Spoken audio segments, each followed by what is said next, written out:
Yo, what's up, I'm your girl A1 the Artist, aka I am the Black Sheep. And I'm your girl Robin. And today we're going to talk about the shit that people think about, but don't want to talk about. Similar thoughts.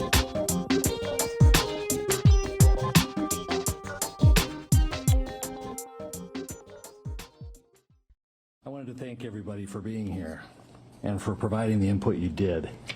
Not just the people who were in the courtroom here, but also those who provided written statements, both from... I wanted to thank everybody for being here and for providing the input you did. Not just the people who were in the courtroom here, but also those who provided written statements, both from the Floyd family and the defendant's family. I've read all the impact statements that were submitted earlier and listened carefully to all the input here today. And it is truly appreciated that you took the time to stay with this case and to provide me with input. I have reviewed the pre-sentence investigation and carefully considered all the facts of the case and the law, but my comments are actually going to be very brief because most of it's going to be in writing. I have a 22-page memorandum that is going to be attached to the sentencing order. And why am I doing it in writing? To emphasize the fact that determining the appropriate sentence in any case, and in this case, is a legal analysis. It's applying the rule of law to the facts of an individual and specific case. And that is why, as opposed to trying to being profound here on the record, I prefer that you read the legal analysis that explains how I determined the sentence in this case.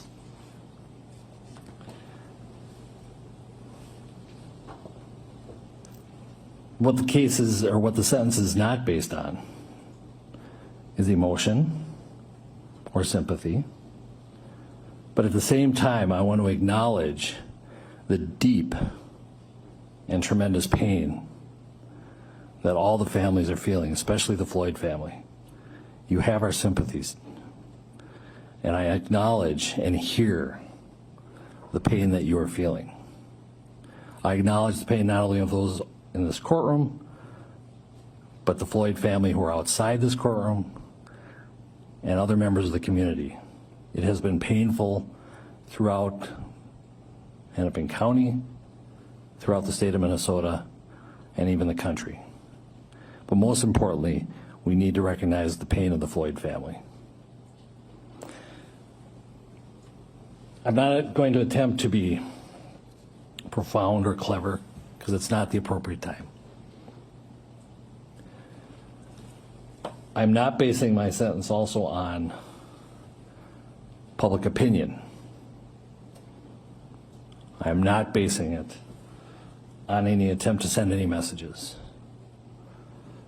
A trial court judge, the job of a trial court judge is to apply the law to specific facts and to deal with individual cases. And so, Mr. Chauvin, as to count one, based on the verdict of the jury, finding you guilty of unintentional second-degree murder while committing a felony under Minnesota Statute 609.19 subdivision 2 paren 1, it is the judgment of the court that you now stand convicted of that offense. Pursuant to Minnesota Statute section 609.04, counts 2 and 3 will remain unadjudicated as they are lesser offenses of count 1.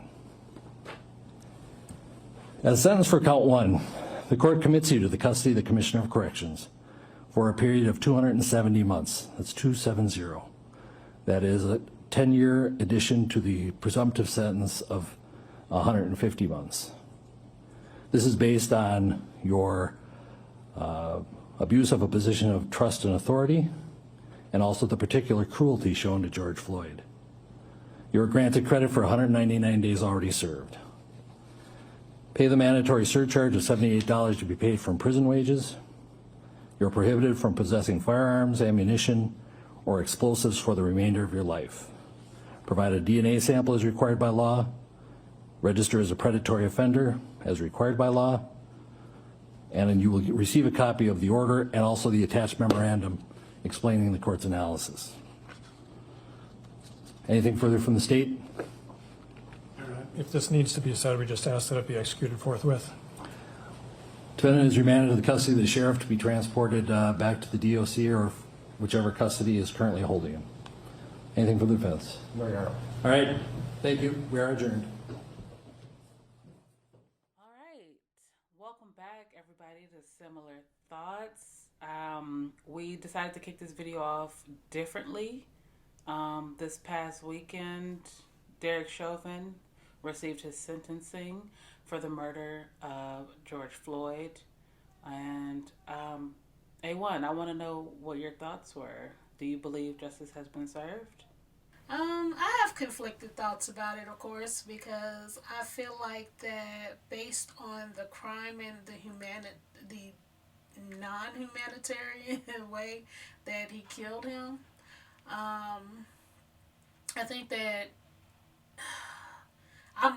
let me back up. I think that the fact that he's being charged at all is progress, because there's so many cases where cops have done similar activities, not as blatant, but have killed black men or black people and have gotten off. So the fact that he got any time, I can say that some level of justice has been served, but in the same right, it's kind of like, I know people who have gotten drug charges longer than what he's got sentenced for the murder that he did with George Floyd. So I guess yes and no would be my final answer. Listen, you're right about those people serving 20 plus years for freaking marijuana. It's so for those of you who don't know what he was charged with, I just want to let y'all know he was only sentenced for one charge, but he was found guilty of all three, which was second degree unintentional murder, third degree murder, and second degree manslaughter. Those are the three charges he was found guilty of, but they only sentenced him 22 and a half years for the second degree unintentional murder.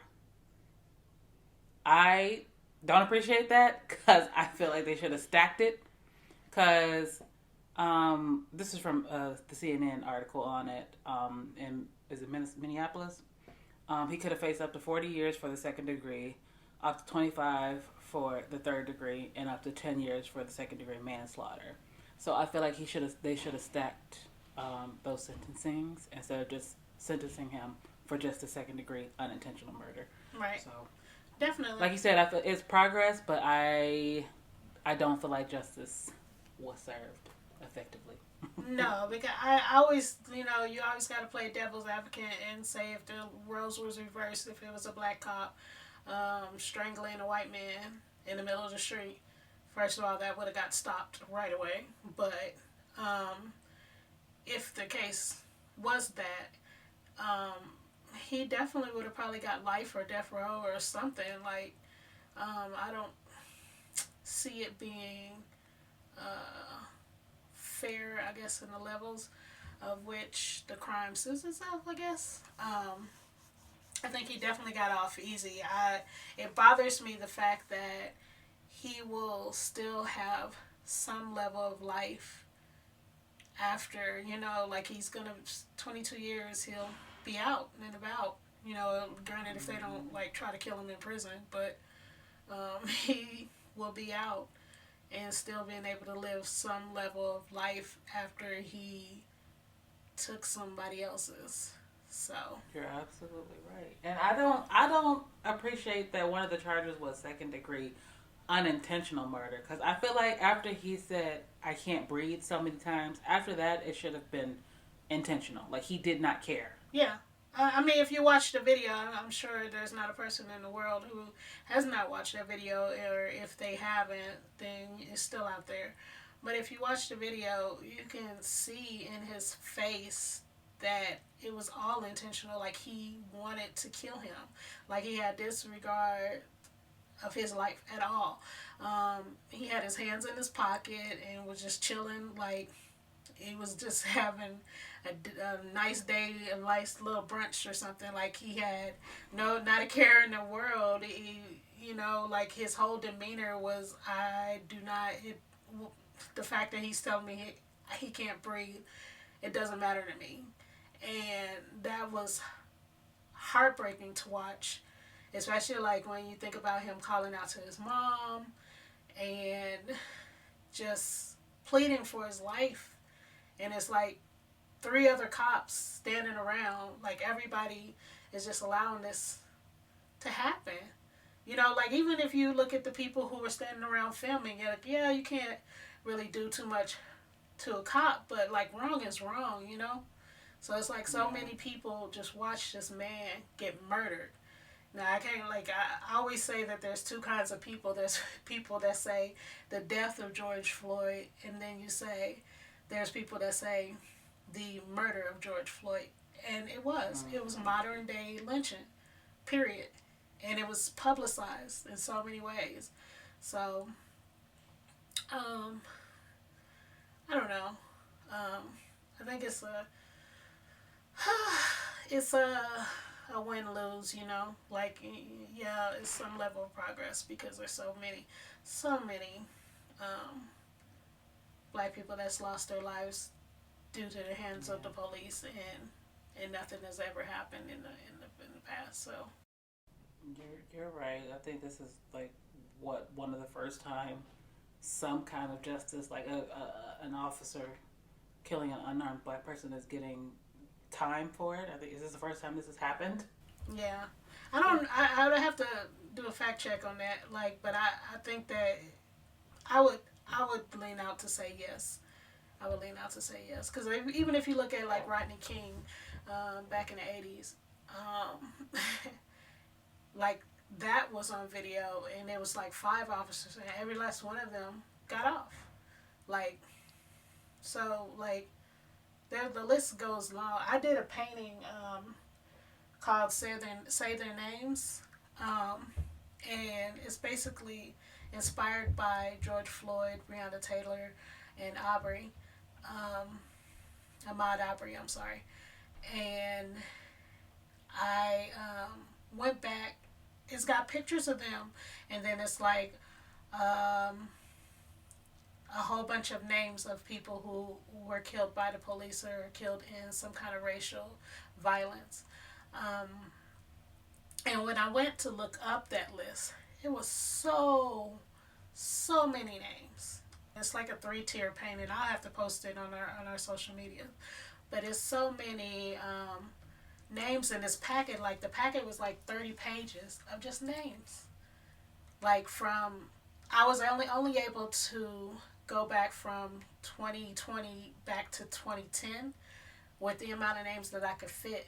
But the records go back to 2006.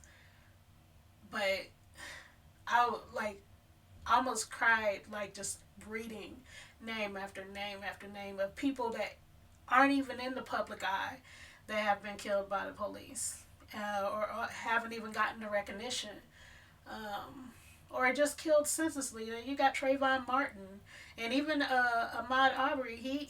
That wasn't a police brutality, but still, it's kind of like racially motivated. Like, and it was like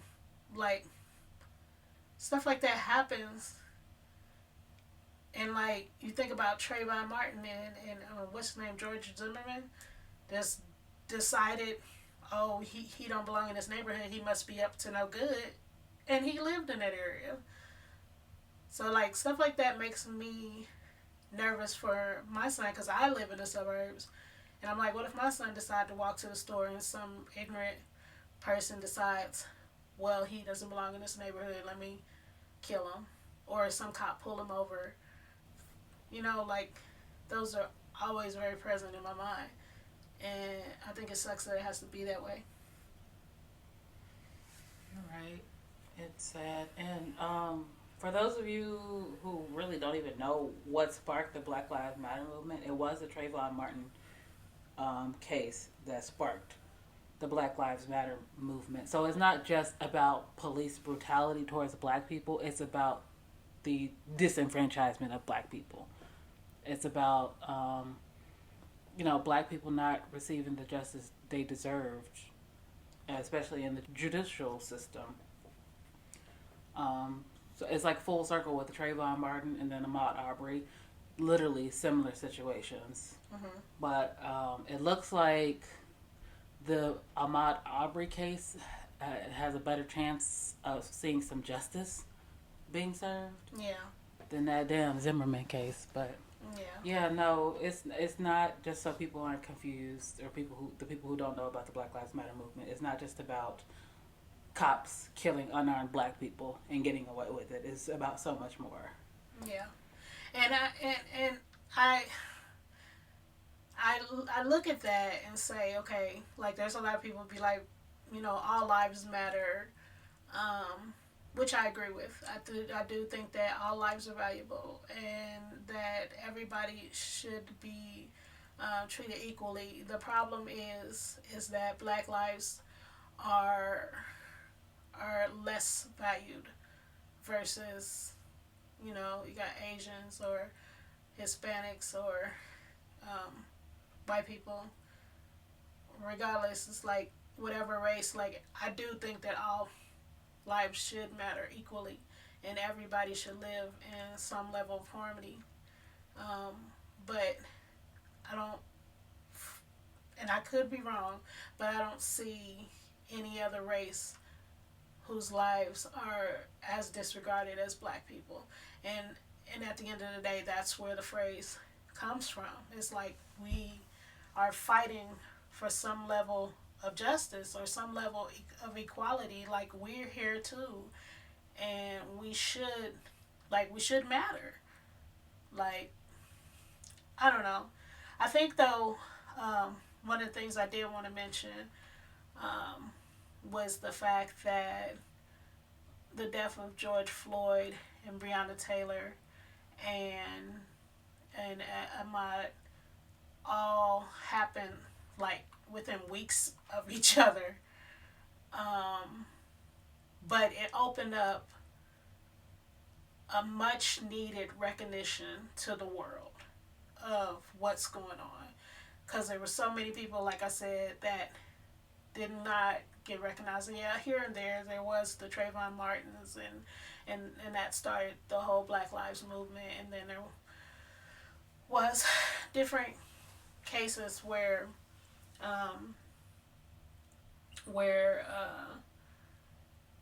there was black or racially motivated killings. But this happened and it brought light to this is how we're being treated. Like with Derek kneeling on George's neck the way he did and it being viral the way it went. And I mean all over the world. I remember people were like protesting in London and in Sweden and like all over the world. It was like, what is going on in America? And so for the first time, everything was brought to light that was in darkness for so long. But this is something that we've had to deal with for so long and nobody really cared. Yeah, this incident, like when in the previous killings done by officers, we've protested, we've rioted, but yet definitely this George Floyd incident, it was worldwide. Like it reminds me of have you seen Snakes on a Plane? Yes, when Sam Jackson's like, I've had it with these motherfucking snakes.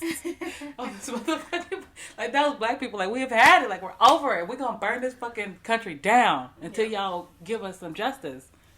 Yeah. Like shoot, and that's how I feel what happened. And I just want to shout out the young lady who actually recorded the incident, Darnella Frazier. She received an honorary Pulitzer Prize just last month for the recording that she did. Yeah. Because I mean, like her video really turned the world upside down for real. Yeah. Brought awareness to everybody. And I think that's a huge step in the right direction because like it's like yeah we've been dealing with this and yeah we can talk about it to people we know or like nobody really understands for that to be as in your face and as impactful as it was. It's like you cannot ignore this. This is happening right now and in 2020, like this is not like old time, like back in civil rights. This is still happening in current modern day, and somebody needs to see it. And so I think that if we're looking at the silver lining of George Floyd's murder, that would be it. That the recognition came behind it, and the unity.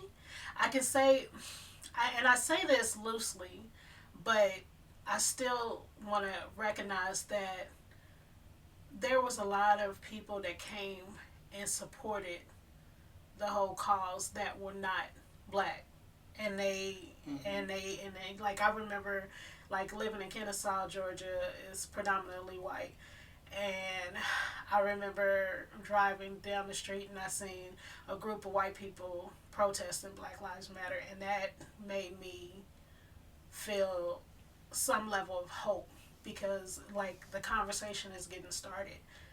I also want to like shout out millennials too, because they Yep.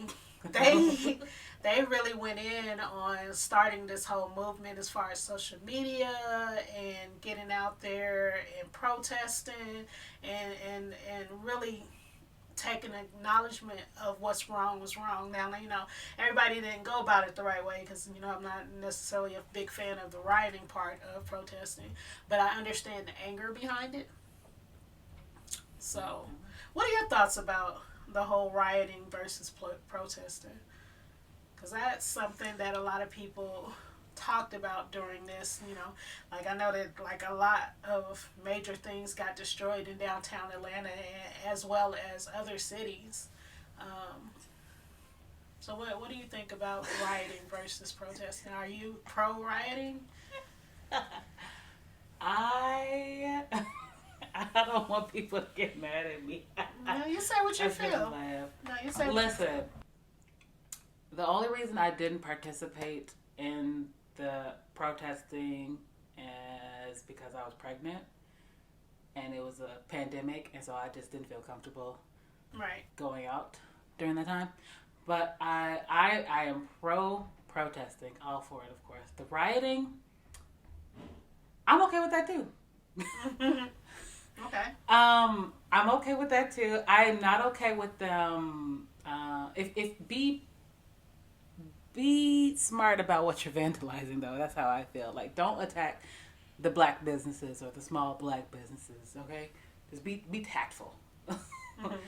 But I don't care. That's what insurance is for, right? I don't care about the rioting. Shoot, white people tear down the city when their sports team loses. Okay, so I go for it. Do it. Do you? I'm not mad. Yeah. just. I know that's bad, but I'm not mad at it. I don't. A friend of mine was talking about how, well, he compared Black Wall Street. Are you familiar with Black Wall Street? Yes, ma'am. Okay, so that has been a topic that's currently came to surface. I've been knowing about it for a really long time, because I'm really into reading about stuff like that in our history and our culture. But he compared it to Black Wall Street in the essence of people are worried about Target or Walmart or Quick Trip or whatever getting vandalized and burnt up, which, like you said, those places have insurance. But nobody talks about how they went in and wiped out a whole city. Whole freaking town. Yeah, and all the businesses, all the equity, destroyed the town, the people. They raped and pillaged and went through and just basically brought it down to nothing for a city that was flourishing and being successful in their own right. They went and destroyed it. So when you think about rioting, now I am not necessarily pro rioting, but I definitely understand the anger behind rioting, because when you had enough, you had enough, and sometimes if they don't listen to words, maybe they'll listen to violence. Exactly. So I'm not like go out there and do that because I know that the risk of you getting hurt is higher when you do stuff like that. Um, but I understand it. I definitely understand the anger behind it. So And, yeah. I was having a conversation with a friend of mine the other day. She sent me a video of this one woman Mm-hmm. because they put up a statue in honor of George Floyd and in his home state, and it got vandalized, of course. And the lady in the video and the trolls in the comment were like, they're giving a criminal a statue. Like, what does this world come to? Like, I can't believe he was a criminal. Okay, ma'am, but what about all these erected statues of these slave owners, murderers, and rapists? Like, I feel like there's such a disconnect with some white people. Yeah. It breaks my heart because it's so ignorant, and it's like, okay, the people who with these honorary statues, what they've done, but because it was legal when they did it, it's okay. Is that what you're saying? Because it wasn't ethical, but it was legal for them to beat and rape black people. Or hang them, or drag them, or hang them, do all that to terrorize, straight up domestic terrorists. Yeah. That's what they were. Well, not to but mention it's okay because it was legal. Like, there's constant evidence of like stuff we have to look at it on a daily basis. You got the whole Confederate flag. Like when I moved to Georgia, I had never really seen a Confederate flag, and when I 1 week in, I seen this big old truck, and it had 2 flags hanging off the back of the bed of the truck, and they were just waving in the wind, and I was just like, my mind was blown. I was like, this is how they get down here in Georgia, like. So. And they will argue you to death about that Confederate flag. Okay, they swear up and down there's no racial intentions behind it at all. Right, but the whole war was to stop slavery or not stop slavery, and they didn't want to stop slavery. So how is that not racial? Right. So where are you getting your information from? Right. Like what? My son likes to say that Georgia likes to celebrate losers, so that's why they want to keep the flag up. So I was like, I like that. I'll rock with that.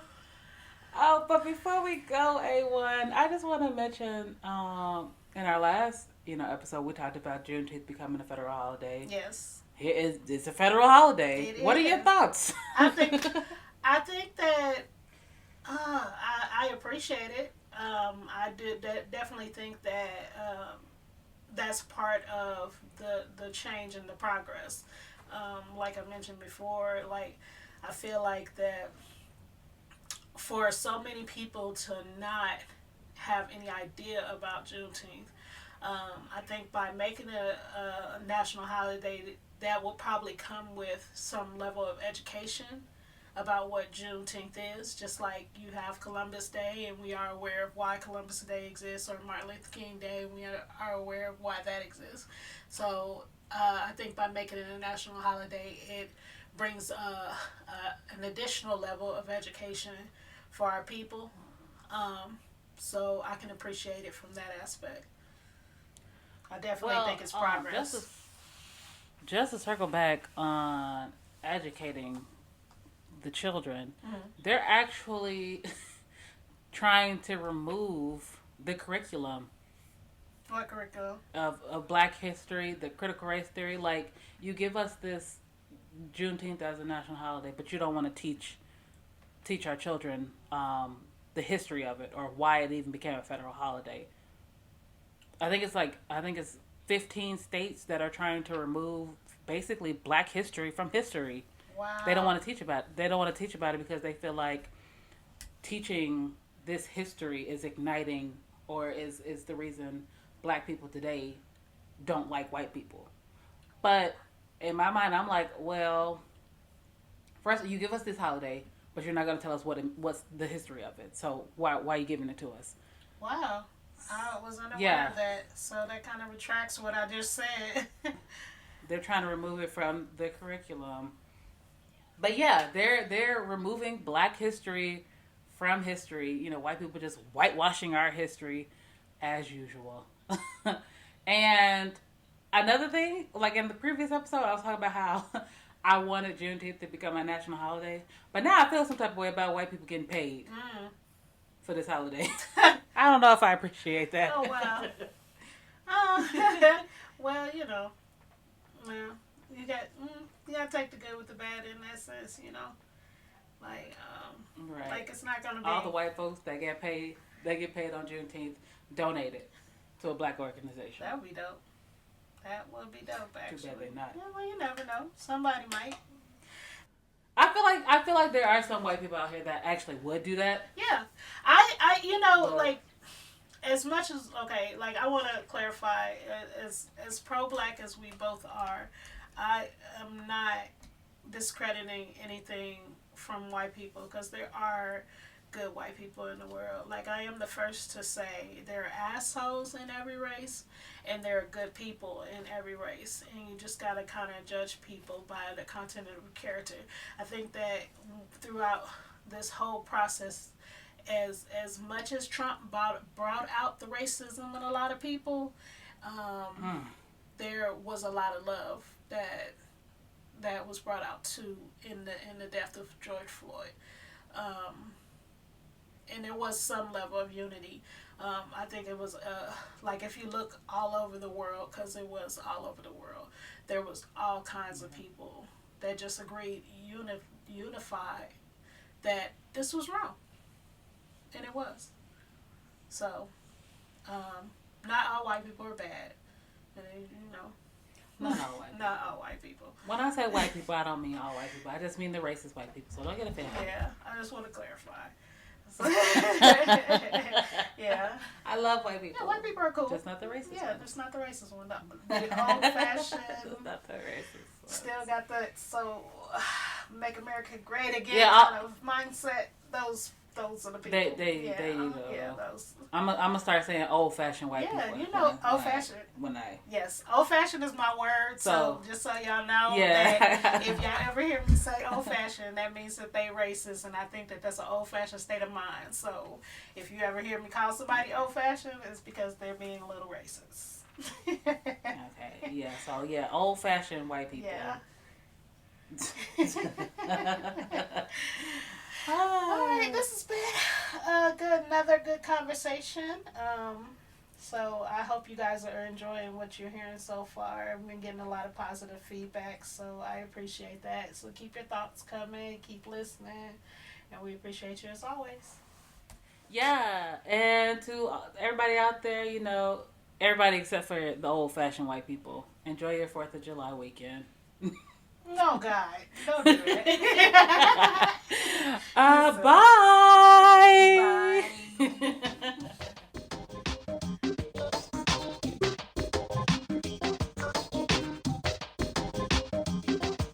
If you enjoyed today's topic, let's keep the conversation going. Make sure you like us on Facebook at Similar Thoughts Podcast, and follow us on Instagram and Twitter at _Similar Thoughts. And also follow me at A1 the Artist. That's AONE _the